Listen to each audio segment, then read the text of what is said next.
మన పిల్లల్ని రోజు మనం కూర్చొని పెట్టుకొని ప్రభు సన్నిధిలో ప్రతిరోజు బోధిస్తూ రావాలి. ఏం చేస్తూ రావాలి? ప్రతిరోజు బోధిస్తూ రావాలి. అన్నమ్మట తన బిడ్డని, ఎవరా బిడ్డ?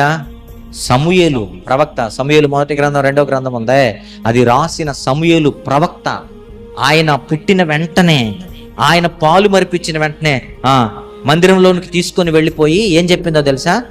అరే, ఇక మీదట నువ్వు నాతో పాటు ఇంటికి రావు.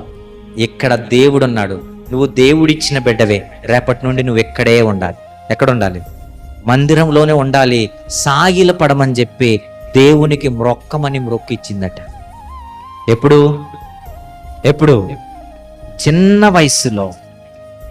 వయసులో మందిరంలోకి తీసుకెళ్ళిపోయి మోకాలు లేపించి దేవునికి మ్రొక్కమని మ్రొక్కిస్తుంది.